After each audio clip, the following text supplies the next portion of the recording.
Esquece as palabras. A paisaxe é máis bella que todas esas metáforas mortas. Galicia é a súa paisaxe.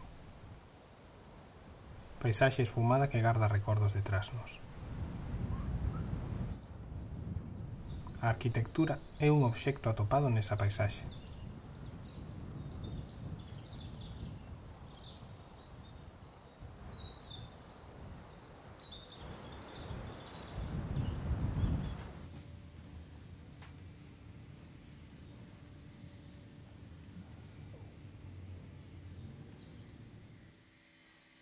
Obxecto que, a súa vez, atopa a súa paisaxe.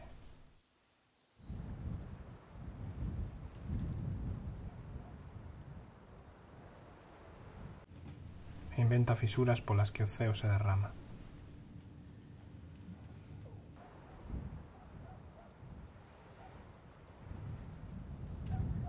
Ao lonxe, as mesmas árbores, as mesmas rochas,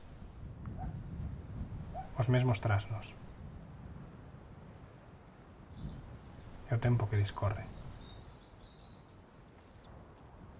A paisaxe galega condensa o tempo como a súa auga se condensa en néboa.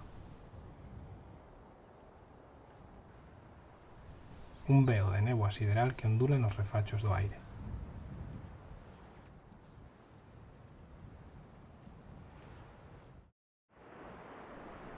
Joseph Conrad, o mariño literato, o polaco inglés, describiu a costa norte de España como o lugar máis perigoso que se puidera imaxinar.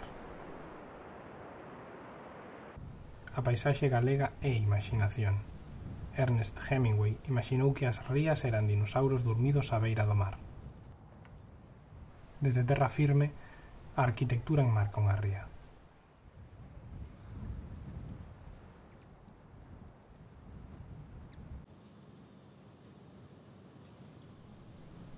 A resgardo, unha paisaxe interior baleírase e ascende, filtras entre listóns de madeira.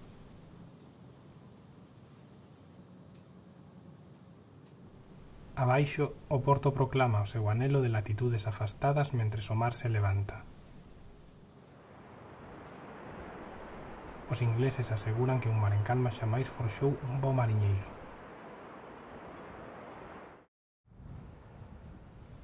A Miguel de Unamuno a paisaxe galega parecíalle feminina.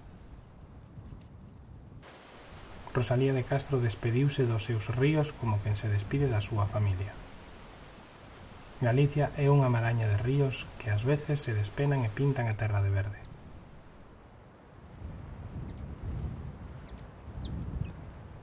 A arquitectura ten saudade dese verde.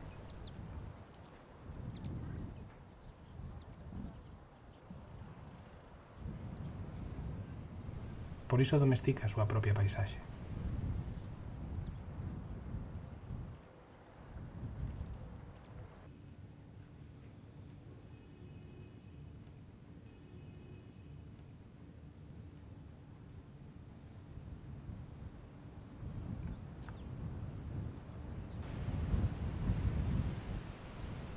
A paisaxe galega é un ceo metálico. Unha carpa alambicada que destila gotas de chuvia. Cada gota de chuvia é unha partícula elemental de felicidade. Cada gota de chuvia é a posibilidade dun arcoíris.